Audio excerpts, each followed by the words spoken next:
بسم اللہ الرحمن الرحیم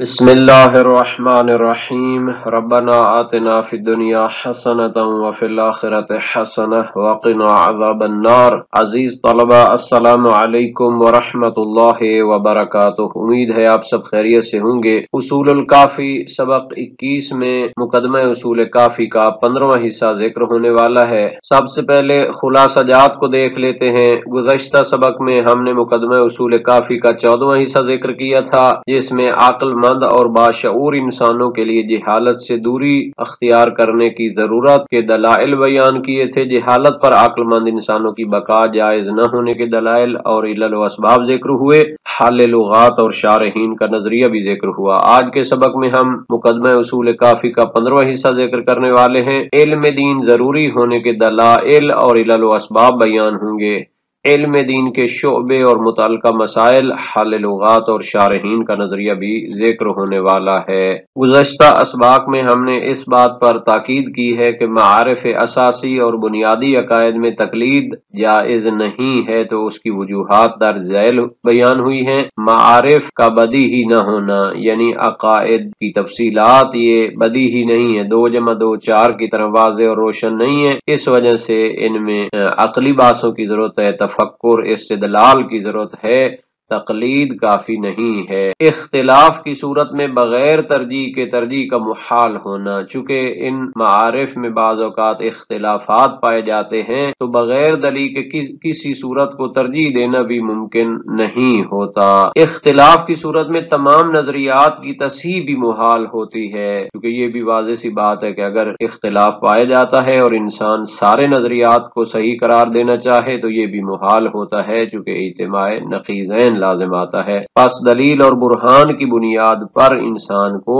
کوئی نظریہ اختیار کرنا چاہیے۔ مقدمہ اصول کافی کی عبارت کو دیکھ لیتے ہیں۔ فرمایا فَأَحَقُّ مَا اقْتَبَسَهُ الْعَاقِلُ وَالْتَمَسَهُ الْمُتَدَبِّرُ الْفَطِنُ وَسَعَى لَهُ الْمُوَفَّقُ الْمُصِيبُ الْعِلْمُ بِالدِّينِ وَمَعْرِفَةُ مَا اسْتَعْبَدَ اللَّهُ بِهِ خَلْقَهُ مِنْ تَوْحِيدِهِ وَشَرَائِعِهِ وَأَحْكَامِهِ وَأَمْرِهِ وَنَهْيِهِ وَزَوَاجِرِهِ وَآدَابِهِ إِذْ كَانَتِ الْحُجَّةُ ثَابِتَةً وَالتَّكْلِيفُ لَازِمًا وَالْعُمْرُ يَسِيرًا وَالتَّسْوِيفُ غَيْرُ مَقْبُولٍ۔ اس کی لغات میں اقتبسہ ہے اخذ کرنا، فائدہ حاصل کرنا، المتدبر غور و فکر کرنے والا، الفطن ذہین فہم و فراست رکھنے والا، الموفق جس کو توفیق دی گئی، المصیب جو درست عمل کرنے والا ہے، زواجر سرزنش کے عوامل اور اسباب، آداب اخلاقی آداب کو کہتے ہیں، تربیت کے مسائل، التکلیف شرعی احکام اور ذمہ داریاں، یسیر مختصر چھوٹی چیزیں، التسویف ٹال مٹول کرنا، دیر کرنا۔ اس عبارت کا ترجمہ دیکھ لیتے ہیں۔ فرمایا احق ما اقتبس العاقل، پس سزاوار ترین چیز کے جس کو عقل مند اقتباس کر سکتا ہے، اخذ کر سکتا ہے، والتمسہ المتدبر الفطن، اور جس کی تلاش کرتا ہے المتدبر غور و فکر کرنے والا، الفطن جو فہم و فراست سے کام لینے والا ہے، وسعى له الموفق المصیب، اور اس کے لیے کوشش کرنے والا ہوتا ہے الموفق جس کو توفیق دی گئی، اور المصیب جو درست عمل کرنے والا ہے، یعنی عقل مند کے اقتباس اور اخذ کرنے کی چیز اور غور و فکر اور فہم و فراست کو طلب کرنے والے کے لیے جو چیز ہے، اور توفیق حاصل کرنے والے اور درست عمل کرنے والے کی کوشش کے لیے جو بہترین چیز ہے، العلم بالدین، وہ دین کا علم حاصل کرنا ہے، وَمَعْرِفَةُ مَا اسْتَعْبَدَ اللَّهُ بِهِ خَلْقَهُ، اور اس چیز کو معرفت حاصل کرنا ہے کہ جس کا اللہ تعالی نے اپنی مخلوق کو ذمہ دار بنایا ہے اور مخلوقات کو اس پر عمل کرنے کی بندگی کا طریقہ سکھایا ہے۔ وہ کون سی چیزیں ہیں جو اللہ تعالی نے اپنی مخلوقات کے لیے لازمی قرار دی ہیں؟ من توحیدہ، کہ اللہ تعالیٰ کی توحید اور وحدانیت کا اقرار کیا جائے، معرفت حاصل کی جائے، وشرائعہ و احکامہ، اور اللہ تعالیٰ کی شریعتوں اور احکام کو سمجھا جائے، وامرہ و نہیہ، اور اللہ تعالیٰ کے اوامر، احکام اور نواہی، منع کردہ چیزیں، ان کو بھی سمجھا جائے، وزواجرہ و آدابہ، اور ان چیزوں کو کہ جو سرزنش کا سبب بنتی ہیں، اور آداب اور اخلاقی اقدار کو بھی سمجھا جائے۔ اذ کانت الحجت ثابتۃ، کیونکہ دلیل ثابت اور واضح ہے، والتکلیف لازماً، اور انسان عاقل کے لیے الہی تکلیف اور ذمہ داری لازمی ہے، چونکہ اس کے بغیر وہ حیوانوں کی طرح ہو سکتا ہے، یا شریعتوں کا باطل ہونا لازم ہو سکتا ہے، جس پر مفصل پہلے گفتگو گزر چکی ہے۔ والعمر یسیرا، حالانکہ انسان کی یہ زندگی مختصر ہے تو اس کو اس مختصر زندگی میں بہت کچھ کرنا ہے۔ والتصویف غیر مقبول، اور انسان کو ٹال مٹول سے کام لینا بھی قبول نہیں ہوگا، سستی دکھانا بھی کافی نہیں ہوگا۔ جناب ملا صدرہ نے اپنی شرح اصول کافی میں تفصیل کے ساتھ ان موارد کو گنوایا ہے جن کی طرف جناب امام کلینی نے اشارہ کیا تھا۔ فرمایا توحید سے مراد اہل حق کے نزدیک یہ ہے العلم باللہ و وحدانیتہ و صفاتہ و افعالہ، یعنی جب توحید کا صحیح معرفت حاصل ہوگی تب ہی ہوگی جب اللہ تعالی کی ذات کا علم و یقین ہو، اس کی وحدانیت، اس کی صفات کمال و جلال اور اس کے افعال کا علم ہو، یقین ہو۔ تندرج فی معرفت ملائکتہ و انبیاء و اولیائہ و کتبہ و رسلہ، اور اسی میں شامل ہے ملائکہ کی معرفت، انبیاء کی معرفت، اولیاء کی معرفت، آسمانی کتابیں، رسولوں کی معرفت، کیفیت الوحی والرسالہ، اور کس طرح اللہ تعالی وحی کرتا ہے اپنے انبیاء کی طرف، اور رسالت کی کیفیت، انزال و تنزیل، کیسے وہ کتابیں نازل کرتا ہے، الہام اور علم بالآفاق والانفس، معرفت نفس الانسانیہ، اسی طرح روح انسانی کی معرفت ہو، قواہ العلمیہ والعملیہ، اور اس کی جو علمی اور عملی قوتیں ہیں، کیفیت استکمالها بالعلم والعمل، اور کس طرح روح علم اور عمل کے ذریعے کمال حاصل کرتی ہے، وما الذی یسعدها من العلم وما الذی یشقیها، اور کون سا علم اس کو سعید بناتا ہے، کون سا علم اس کو شقی بناتا ہے، وما الذی ینفعها یوم الآخرہ من العلوم والاحوال والحرکات والاعمال ومعرفت یوم القیامہ معنی قیام الساعہ ومعرفت القبر والبعث والحساب والمیزان والکتب وکرام الکاتبین والحفظت الاعمال لأعمال بنی آدم وملائکت الیمین وملائکت الشمال وملائکت الرحمہ رضوان وملائکت العذاب والمالک، کیفیت نشء الآخرہ من الدنیا ومعرفت الجنت واصحابها والنار واہلها والشفاعہ لأہل الکبائر من المؤمنین۔ تقریباً یہ عقائد کے وہ عناوین ہیں جن کو انسان کو دلیل کے ساتھ اور یقین کے ساتھ حاصل کرنا چاہیے، اور انہی چیزوں کی طرف علامہ ملا صالح مازندرانی نے بھی اپنی شرح اصول کافی میں اشارہ کیا ہے۔ ان کی عبارت تقریباً علامہ ملا صدرہ سے ملتی جلتی ہے اور تقریباً اس سے اقتباس بھی ہو سکتا ہے، گویا کہ علامہ امام کلینی کی عبارت میں ان چیزوں کی طرف اشارہ کیا گیا ہے: توحید شناسی، صفات جمال و جلال کی معرفت، انبیاء اور رسولوں کی شناخت، انسان شناسی، یعنی انسان کو خود اپنی صلاحیتوں کی طرف اور اپنی ذمہ داریوں کی طرف متوجہ ہونا چاہیے، رہنما شناسی، انبیاء اور رسولوں کے بعد اور شریعت اور الہی کتابوں کے بعد کس طریقے سے اس نظام نے چلنا ہے، امامت کا اور خلافت کا جو سلسلہ ہے اس کو بھی دلیل و برہان کے ساتھ سمجھنا چاہیے، معاد اور اس کے مراحل اور احوال کی شناخت بھی ضروری ہے، کیونکہ انسان کو اپنی دنیا میں اس معرفت اور اس اعمال کا جا کر وہاں پہ حساب کتاب بھی دینا ہے، اور ظاہر ہے کہ اس کے لیے تفصیلی طور پر شریعت اور اس کی تفصیلات کو بھی جاننا چاہیے۔ مقدمہ اصول کافی کی مزید کچھ عبارت کو پڑھ لیتے ہیں۔ فرمایا: وَالشَّرْطُ مِنَ اللَّهِ جَلَّ ذِكْرُهُ فِي ما استعبد به خلقه ان يؤدوا جميع فرائضه بعلم ويقين وبصيرة ليكون المؤدي لها محمودا عند ربه مستوجبا لثوابه وعظيم جزائه لأن الذي يؤدي بغير علم وبصيرة لا يدري ما يؤدي ولا يدري إلى من يؤدي وإذا كان جاهلا لم يكن على ثقة مما أدى ولا مصدقا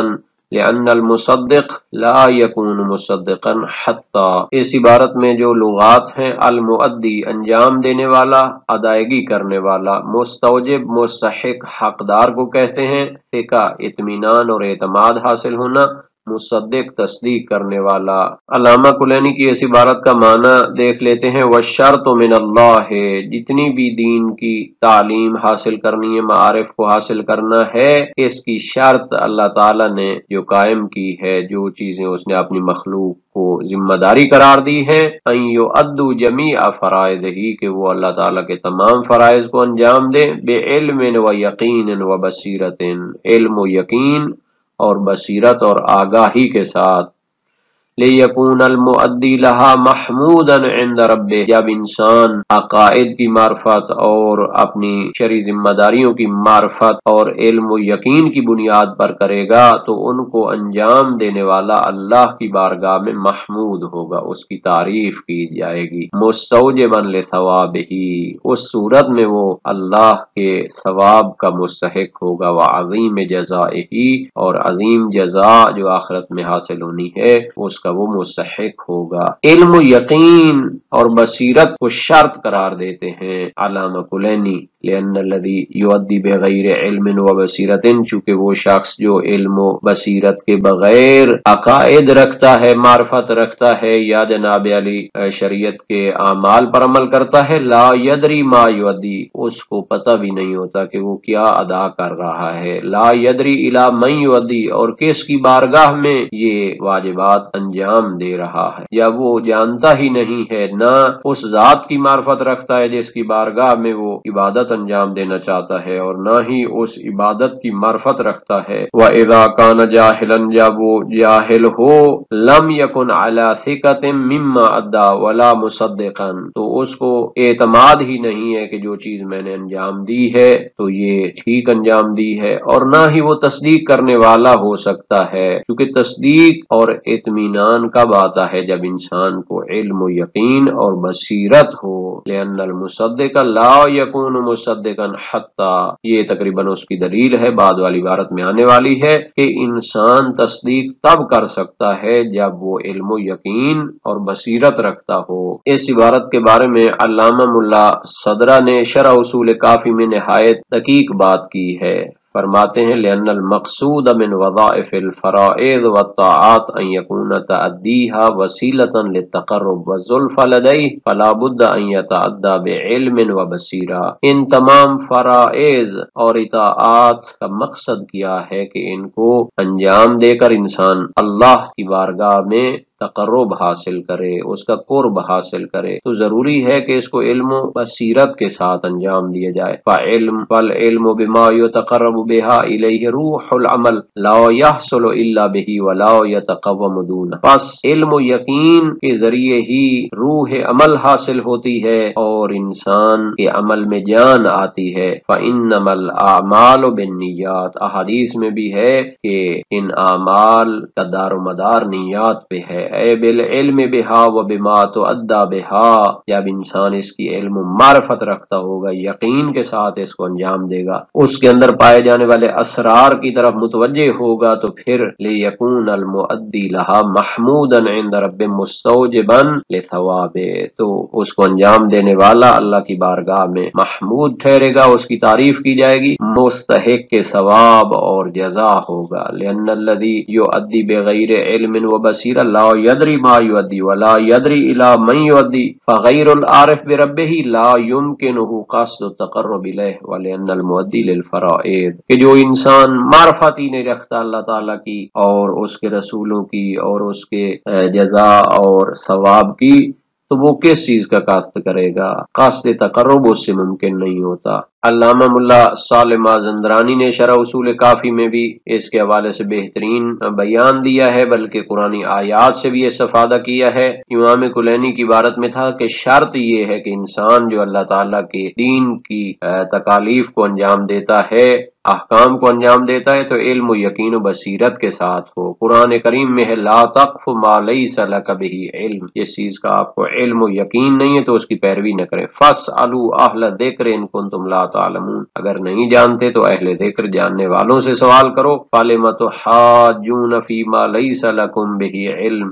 جن چیزوں کا آپ کو علم نہیں تو ان کے بارے میں محاجہ یعنی جھگڑا کیوں کرتے ہیں، بحث کیوں کرتے ہیں۔ اور قرآن کی آیت جو پہلے گزری ہے فلولا نفر من کل فرقۃ منهم طائفۃ لیتفقهوا فی الدین، اس کے علاوہ بھی آیات موجود ہیں جو علم و بصیرت کو عمل میں شرط قرار دیتی ہیں۔ تو اس صورت میں انسان محمود ہوگا، اللہ تعالیٰ کے بارگاہ میں اس کو تعریف کی جائے گی، جیسے قرآن کریم میں ہے اذکرونی اذکرکم، مجھے یاد کرو میں تمہیں یاد کرتا ہوں۔ حدیث میں ہے من ذکرنی فی ملأ من الناس ذکرتہ فی ملأ من ملئہ خیر من ملئہ، یعنی اگر کوئی انسان لوگوں میں مجھے یاد کرتا ہے تو میں اس کے گروہ سے بہتر گروہوں میں اس کو یاد کرتا ہوں۔ دراصل ان عبارتوں میں اعمال کے حسن و خوب کا راز بیان کیا گیا ہے۔ انسان کے اعمال میں جو پایا جانے والا حسن ہے وہ بھی ایک بہتر چیز ہوتی ہے، لیکن اس کے ساتھ حسن و قبح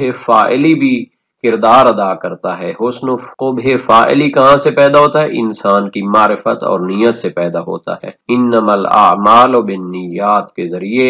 اس انجام دینے والے کا جو حسن ہے، اس کی معرفت، اس کی نگاہ کی بلندی، کمال روح کام کرتا ہے۔ علم و یقین کی حجیت کی تحقیق جو علم اصول کی کتابوں میں ہوئی ہے، ہم مختصر طور پر اشارہ کریں گے۔ 3 وجوہات ہیں۔ قطع کی حجیت ذاتی ہونا بیان ہوا ہے علم اصول کے ماہرین نے، اصولی کتابوں میں، رسائل میں، کفایہ میں اور باقی جو کتابیں ہیں ان میں علم و یقین یعنی قطع کی حجیت کو ذاتی قرار دیا ہے۔ قطع علم و یقین کیا ہوتا ہے؟ ایک چیز کا واضح اور روشن ہو جانا۔ جب ایک چیز آپ کے لیے 100% واضح ہو چکی ہے تو اس کے بعد عقل کسی چیز کی انتظار نہیں کرتی۔ قطع کی اقسام اور انواع بیان کی گئی ہیں۔ قطع موضوعی ہوتا ہے، قطع طریقی ہوتا ہے، تو اکثر بعض قطع طریقی کی ہوتی ہے، وہ علم و یقین کے جس کو طریق قرار دیا گیا ہے حقیقت کو واضح ہونے کے لیے، تو اس کی حجیت ذاتی ہوتی ہے۔ لیکن قطع موضوعی اگر کسی حکم کے اندر خاص قسم کے قطع کو اور یقین کو اخذ کیا گیا ہو تو وہ قطع موضوعی ہوتا ہے، پھر اس میں شرائط وغیرہ رکھی جا سکتی ہیں۔ مثال کے طور پر شہادت اور محکمہ عدالت میں جو قطع حاصل ہونا چاہیے، بعض اوقات 4 گواہوں کو معتبر قرار دیا گیا، بعض اوقات 2 گواہوں کو معتبر قرار دیا گیا ہے، تو یہ قطع موضوعی کے مثالوں میں آتا ہے۔ قطع کی حجیت میں اصولی اور اخباری نظریات میں اختلاف کی تفصیل کے ساتھ اصولی کتابوں میں ہے، لیکن جو اصولی علماء ہیں وہ قطع کی حجیت کو ذاتی قرار دیتے ہیں۔ اخباری بعض علماء اس میں تفصیل کے قائل ہو جاتے ہیں کہ شریعت میں انسان کو شرعی دلیل کو دیکھنا چاہیے اور محض قطع اور یقین پر وہ اتنا اعتماد نہیں کرنا چاہتے۔ آج کے سبق کا خلاصہ یہ ہو گیا کہ علم دین ضروری ہونے کے دلائل اور اسباب، علم دین کے شعبے اور متعلقہ مسائل اور حال لغات اور شارحین کے نظریات پر گفتگو کی گئی ہے۔